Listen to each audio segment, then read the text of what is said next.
Hi there. 300 years in 100 seconds with something useful at the end. Now, Whippany, New Jersey is about a mile away over there. And as you would expect, the main drag into town has a sign. Lots of signs, but one of them is wrong. It's not a cemetery. You see, the word was just entering the English language when the school teacher, John Richards, donated the land for the first church, the first school, and the first burying yard in North Jersey. His grave has a date on it, 1718. There is no one in northern New Jersey who was buried before him that we know of. His headstone is quite literally the Plymouth Rock of the entire region, the first thing with a date on it. Near Mr. Richards are Sarah and Abraham Kitchell. Now they are other of our first settlers.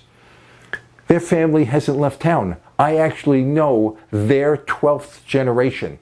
And the family has a little interesting branch. It includes 2 U.S. presidents, President Bush and President Bush. And there are other first settlers out here.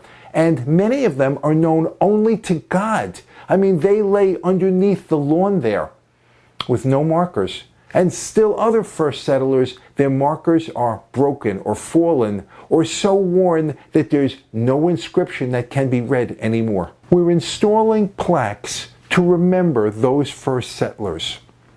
We're doing this by mounting them on pipes, steel pipes that were driving into the ground 4 feet deep. And man, this takes a lot of work, but we have to do that because an in-ground plaque has been stolen and it annoys us. It had been there to honor a Revolutionary War officer. Who would expect that someone would go into a burying yard to steal? So what's the lesson here? Is it that no one cares about history or that America really is a new world? Now both of these are true, but are they useful for you? I think the lesson is that there is nothing you cannot learn to do better. Okay? Look at what we did. We took a pipe and we drove it 4 feet into the ground.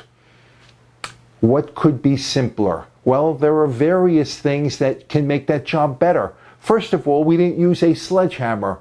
We used a post driver. But how do you get a post driver onto a pipe that's 6 feet tall? Well, you can lay it on the ground. You can bring the top down so you can put it on. You learn really quickly you better use gloves. I mean, really quickly.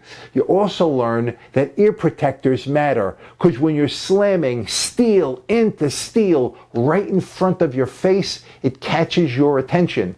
You know, tiny little lesson we learned was that if you have a pry bar, it can make a 2-foot deep pilot hole and the pipe will just drop into it. There were so many lessons, and every time we figured out something, I felt stupid. But I learned. I am Mike for the Be More Better team. Thank you for watching. Always, always be more better. Body, mind, and spirit. And then be even more so when you make your friends so too. Oh, and by the way, I could have used a post-hole drilling machine like this one or that one. But I didn't think of it. Oh, and another, by the way, blisters do heal. This has been a pleasure. Until the next one. Bye now.